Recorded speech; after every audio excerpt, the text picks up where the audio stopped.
This is exactly what your professors do before they fail you for ChatGPT. Just to give you a little bit more context, I'm about to submit one of my final papers. I'm gonna show you exactly what I always go through.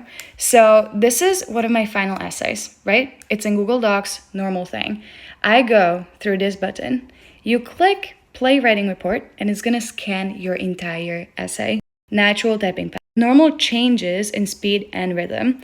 This is 96% natural. The 4% might be because of the fact that I have a lot of citations, all of them right here. I can scan every single one for AI because these are large pastes. But on the left side, I get to see my entire writing history.